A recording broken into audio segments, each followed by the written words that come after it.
クロード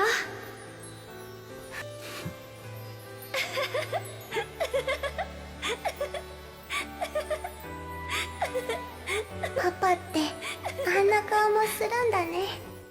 My friends, the fated magical princess who made me a princess. This was episode number 4, guys, and this isn't following to the first 3 amazing episodes that we got last week, where they hit us with 1, 2, and 3 episodes. The first thing is episode 4 was an emotional powerhouse. I was legitimately emotional when it came to Athy or Athanasia longing for her mom. Now, we have found out in the subsequent weeks that when it comes to Athanasia herself, you know, obviously her mom died during childbirth, and she now has her father, which is the Emperor 𝐿𝐴𝐷. And this episode had her kind of falling, clawing, and trying to get information about her mom, but also being worried that the relationship she has established with 𝐿𝐴𝐷, her dad, is it going to fizzle and dissipate away? And it definitely isn't. Also, through the synopsis, we also found out that she is the reason that she acts the way she is because she was able to kind of get information about what's going to happen to her. But we found out through the synopsis, and I'll read this little bit from the synopsis. It's not ruining anything. It's on my anime list and live chart and everywhere else.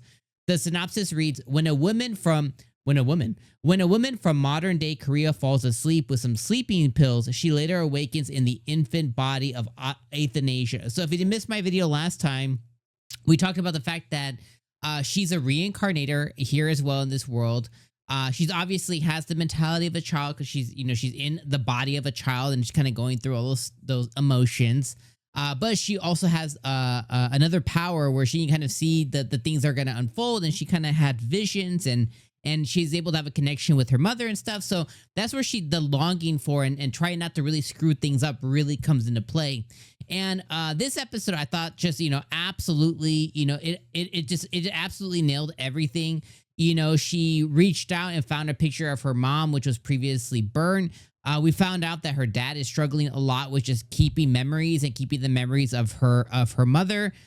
When it comes to her mom in Diana, it's kind of like Voldemort, like the name that shall not be named. But through her night, he's like, you know what? If your dad didn't care for you the way that you think, he wouldn't allow you to kind of do whatever you want. And her night was awesome this episode. And eventually it ended up with her dad kind of showing, well, 2 things. It ended up with her dad showing her visions of her mom, but her dad also reconstructed the images or the drawings that she had of her dad, of her and her mom, which I just thought was just so heart-wrenching and heartbreaking and adorable all at the same time. And he put her to bed, and they shared a really cute moment in bed where she was singing to him, and there was a moment in the episode where she was like grabbing his cheeks and stuff, just kind of getting a little revenge. Just so cute. It just reminds me of my own daughter. Like, yeah, you just kind of let them do whatever they want. And I just thought that was a really cool and heartfelt moment.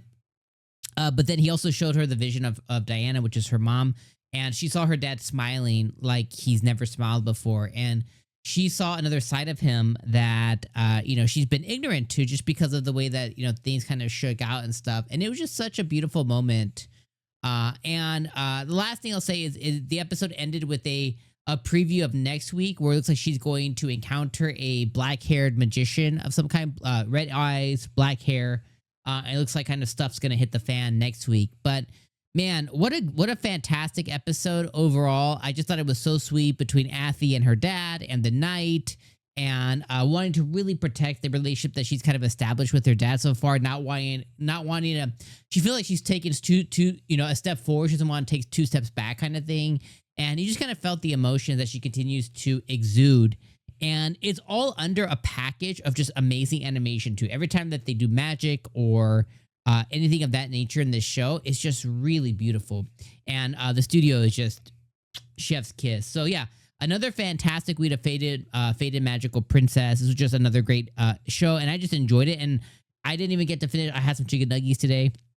Made some chicken nugs for the kids and I was like maybe halfway in, and then like my next nug, I was like, oh my god, it's over already. I was like, no. know. I felt like it was just such a fast episode this week, which is a good telling that it was a good one. So yeah. Anyways, my friends, that's all I got for you. Let me know what you guys think in the comments down below. And yeah, I'll see you guys next week for episode number 5. I hope you guys are enjoying this as much as I am. All right. One love. Peace out, guys.